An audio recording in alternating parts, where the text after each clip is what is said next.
5 decades of helping the Bumiputeras have not achieved the desired results, and Prime Minister Anwar Ibrahim has decided to set a new direction and approach that is more fair, equitable and inclusive. In January, the government will host a Bumiputera Economic Congress to empower the community and address their failure in acquiring 30% equity ownership in the economy. The emphasis will shift from focusing on selected companies to programs that will involve more entrepreneurs, including small and medium-sized enterprises. The aim is to create a middle-class category of Bumiputeras who can build their business and increase their income, instead of relying on wages. Anwar previously indicated that the affirmative action policies should shift from race-based to needs-based. If that were the case, why can't a Malaysian Economic Congress be held instead of the one for Bumiputeras? 10 months after the unity government came to power, there are still doubts that many promised reforms will actually be carried out. Isn't Anwar the Prime Minister of a multiracial, multi-religious nation?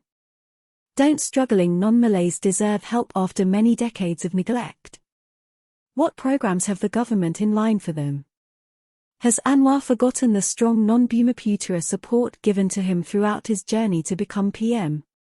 We should reject the creation of yet more Bumiputera millionaires who piggyback on the NEP, take advantage of the affirmative action policies and enrich themselves at the expense of their poorer cousins. As we have seen, some super-rich had to stash their wealth overseas, away from prying eyes. We only get to know about this hidden wealth when the Western media reveals them in exposes like the Pandora Papers. Or when we read reports of their luxury lifestyles and collections of multi-million-dollar gems and designer handbags. What has happened to Anwar's original plans of reformasi?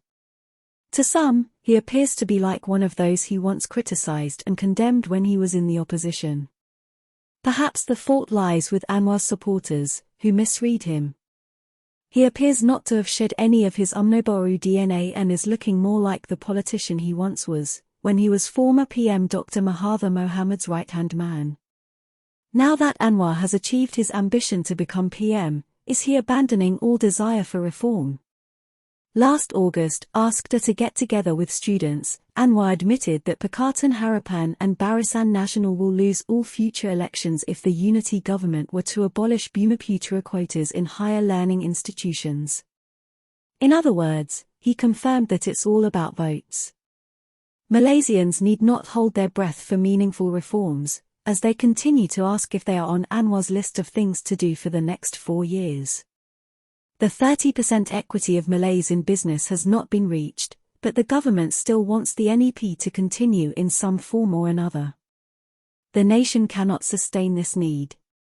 Instead of a Bumiputera Congress, why can't we have workshops to teach the Malays how to be self-reliant? Is the idea of a Malaysian Economic Congress too difficult to accept? Pakatan Harapan supporters will continue their pledge to support PH and Anwar, despite his failure, so far, to fulfill a number of election pledges. However, there is one ray of hope. If the bureaucratic red tape was done away for Tesla to set up their company in Malaysia, then, perhaps, this is a signal that this government has the ability to initiate the promised reforms. So, will the people see more reforms? It is possible, judging from the Tesla experience, but there must be political will.